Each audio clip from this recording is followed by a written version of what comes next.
एक ऋषि का ऐसा भयानक श्राप जिसने हनुमान जी की माता को स्वर्ग से उठाकर एक पल में बंदरियां बनाकर धरती पर फेंक दिया। कहानी शुरू होती है स्वर्ग की अप्सरा पुंजिक स्थला से। उस समय पृथ्वी पर महान ऋषि दुर्वासा कठोर तपस्या कर रहे थे। देवताओं के राजा इंद्र को डर लगने लगा कि कहीं ऋषि अपनी तपस्या की ताकत से इंद्रदेव से भी ज्यादा शक्तिशाली न बन जाएं और इंद्रलोक पर राज न कर लें। अपनी कुर्सी बचाने के लिए देवताओं के राजा इंद्र ने पुंजिक स्थला को आदेश दिया कि पृथ्वी पर जाओ और दुर्वासा ऋषि का ध्यान भटका दो।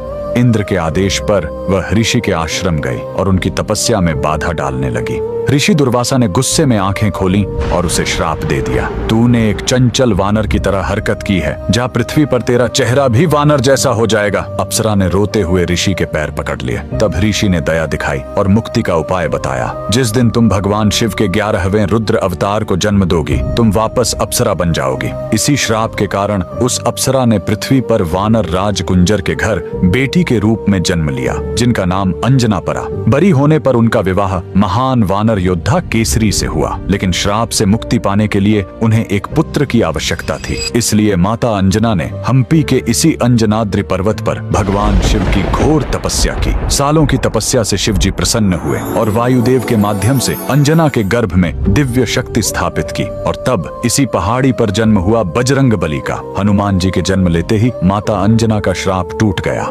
आज कर्नाटक के हम्पी में स्थित यह अंजनाद्रि पर्वत इस पूरी घटना के गवाह है। 575 सीढ़ियां चढ़कर आज भी भक्त उस पवित्र जन्म स्थान के दर्शन करने आते हैं। पवन पुत्र हनुमान के लिए कमेंट्स में जय बजरंगबली जरूर लिखें।